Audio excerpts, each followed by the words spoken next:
Vous êtes entrepreneur et vous passez votre temps à gérer des urgences.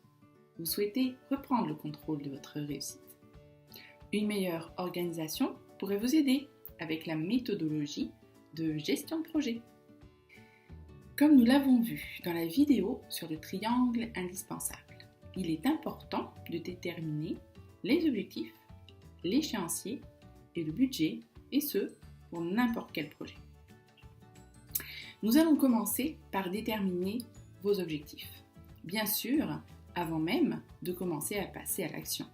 Mais c'est plus facile à dire qu'à faire, parce que lorsqu'on a une idée, on voudrait tout de suite se mettre en action. Je vais vous donner la méthodologie et ensuite, on va voir un exemple. Alors, pour commencer, on détermine bien sûr en premier notre objectif global.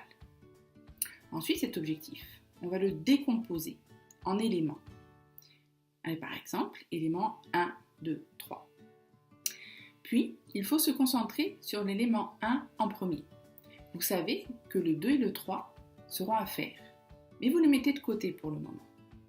Donc, l'élément 1, vous le décomposez encore en sous-éléments 1.1, 1.2, etc. Et ce, jusqu'à temps que les sous-éléments soient assez petits pour bien décrire votre besoin. Nous allons passer à l'exemple pour illustrer tout ça. Donc, si votre projet, c'est de construire une maison, ça, c'est votre objectif global. Mais vous ne pouvez pas penser à tout en une seule fois sur une maison. Vous allez devoir décomposer votre objectif en éléments. Par exemple, l'élément 1, ça va être le bâtiment. L'élément 2, le terrain. L'élément 3, le garage. Donc, vous pouvez commencer par un de ces éléments. Par exemple, le bâtiment. Vous réfléchirez aux deux autres éléments plus tard. Vous savez qu'ils sont à faire, mais vous ne les faites pas pour l'instant. Pour l'instant, on se concentre sur le premier élément. Donc, le bâtiment. Lui aussi, on va encore le décomposer en sous-éléments. Par exemple, par pièce. La cuisine, la chambre, le salon, etc. Ensuite, on passe encore à chacun de ces sous-éléments et vous allez pouvoir déterminer vos objectifs.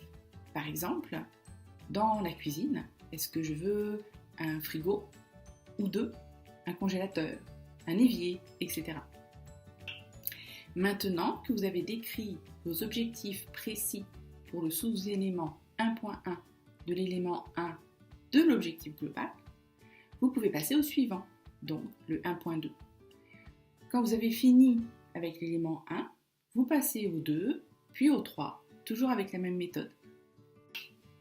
Le nombre de niveaux de sous-éléments dépend du projet. Il faut arriver à un niveau de précision suffisant pour avoir une bonne idée et en même temps pas trop détaillé pour pas ne se perdre dans les détails. La définition des objectifs est une partie très importante et ça demande beaucoup de temps.